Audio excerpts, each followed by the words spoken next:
ఇక నుంచి గ్యాస్ అయిపోతుందని భయపడాల్సిన పని లేదు, గ్యాస్ రేటు పెరుగుతుందని బాధపడాల్సిన అవసరమూ లేదు. ఎందుకంటే గ్యాస్ని చాలా సులభంగా నీటితోనే తయారు చేసుకోవచ్చు. వినడానికి కాస్త ఆశ్చర్యకరంగా ఉన్న ఇదే నిజం. దీనికోసం మనకు కాస్త ప్యూర్ వాటర్ ఉంటే చాలు. ప్రస్తుతం మనం వాడుతున్న ఎల్పిజి గ్యాస్ లేకుండానే వంట చేసుకోవడానికి ఇప్పుడు కొత్త రకం స్టవ్లు వస్తున్నాయి. ఇది చూడడానికి నార్మల్ గ్యాస్ స్టవ్లో కనపడిన ప్రస్తుతం మనం వాడుతున్న ఎల్పిజి గ్యాస్ దీనికి అవసరమే లేదు. ఈ కొత్త రకం స్టవ్ను హైడ్రోజన్ స్టవ్ అంటారు. ఇందులో వాడే హైడ్రోజన్ గ్యాస్ను నీటితోనే తయారు చేసుకోవచ్చు. ఇలా తయారైన హైడ్రోజన్ను గ్రీన్ హైడ్రోజన్ అంటారు. దీని వలన పర్యావరణానికి ఏ విధమైన ప్రమాదం జరగదు. అందుకే దీనిని హరిత ఇంధనం లేదా క్లీన్ ఫ్యూయల్గా పేర్కొంటారు. మనం సాధారణంగా వంట చేసేటప్పుడు గ్యాస్ స్టవ్లో కానీ కట్టెల పొయ్యిలో కానీ ఆరోగ్యానికి హానికరమైన కార్బన్ మోనాక్సైడ్ విడుదలవుతుంది. కానీ ఈ హైడ్రోజన్ గ్యాస్లో ఆరోగ్యానికి హాని కలిగించే ఎటువంటి ప్రమాదకరమైన వాయువులు విడుదల కావు. పైగా ఈ హైడ్రోజన్ గ్యాస్లో మనకి అవసరమైన ఆక్సిజన్ విడుదలవుతుంది. ఇది మన ఆరోగ్యానికి చాలా ఉపయోగకరంగా ఉంటుంది. మరి ఈ హైడ్రోజన్ గ్యాస్ను నీటి నుండి ఎలా తయారు చేస్తారు, ఈ ప్రక్రియకు ఏమేమి అవసరమవుతాయి, మరియు దీని వెనుకున్న సైన్స్ అండ్ టెక్నాలజీ ఏంటో ఇప్పుడు తెలుసుకుందాం. సాధారణంగా 2 హైడ్రోజన్ అణువులతో ఒక ఆక్సిజన్ అణువు కలిస్తే నీరు ఏర్పడుతుంది. దీనినే H2O అంటారు.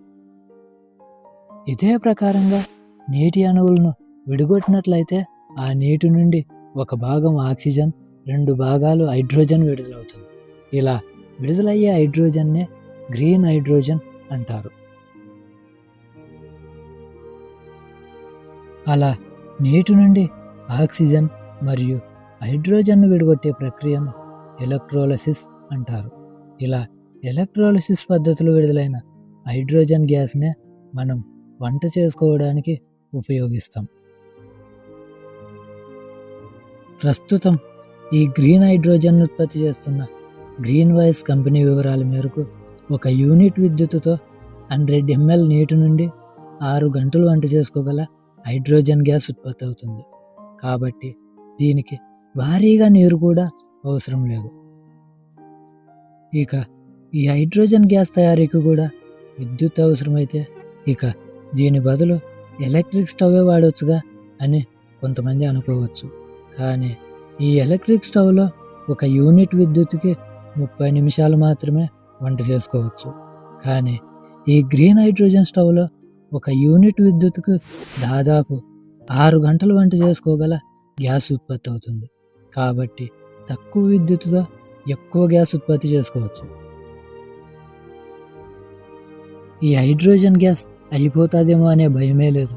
ఎందుకంటే మనం ఈ హైడ్రోజన్ గ్యాస్ను అప్పటికప్పుడే తయారు చేసుకోవచ్చు. కేవలం అందులోకి వాటర్ పోసి విద్యుత్ ఆన్ చేస్తే చాలు, వెంటనే గ్యాస్ ఉత్పత్తి అయిపోతుంది. మనం కావాలనుకుంటే ఈ గ్యాస్ను సిలిండర్లలో కూడా నిల్వ చేసుకోవచ్చు. అందుకోసం ప్రత్యేకంగా స్టెయిన్లెస్ స్టీల్తో సిలిండర్లు తయారు చేస్తున్నారు. ఈ గ్యాస్ అత్యంత వేడిని ఇస్తుంది.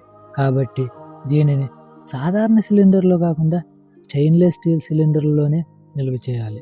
ఇలా నిల్వ చేసుకున్న గ్యాస్ను విద్యుత్ అంతరాయం ఉన్నప్పుడు లేదా సోలార్ ఉండేవారు రాత్రిపూట వంట చేసుకోవడానికి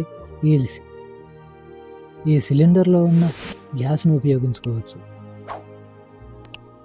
ప్రస్తుతం దీని రేటు సింగిల్ స్టవ్ అయితే ₹1,00,000 వరకు, అలాగే డబుల్ స్టవ్ అయితే ₹1,50,000 వరకు ఉంది. అంత ధర పెట్టి మనలాంటి పేద మధ్యతరగతి వారు దీనిని కొనలేరు. కాబట్టి ఇది అందరికీ తక్కువ ధరలో అందుబాటులోకి రావాలంటే ఇంకా కొంతకాలం ఆగాల్సిందే. ప్రస్తుతం పెద్ద పెద్ద రెస్టారెంట్లతో పాటు కొంతమంది ఇళ్లల్లో కూడా ఈ గ్రీన్ హైడ్రోజన్ను వాడుతున్నారు.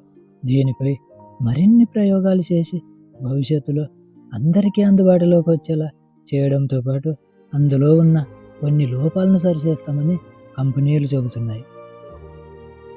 ప్రస్తుతం కొన్ని రకాల వాహనాల్లో ఈ గ్రీన్ హైడ్రోజన్ను వాడుతున్నారు కాబట్టి ఇది కాలుష్యరహితం. ఇందులో నీటి ఆవిరి తప్ప మరే ప్రమాదకరమైన వాయువులు విడుదల కావు. పైగా ఇందులో మనకి అవసరమైన ఆక్సిజన్ ఉత్పత్తి అవుతుంది. కాబట్టి భవిష్యత్తులో అందరూ ఈ గ్రీన్ హైడ్రోజన్నే వాడే అవకాశం ఉంది.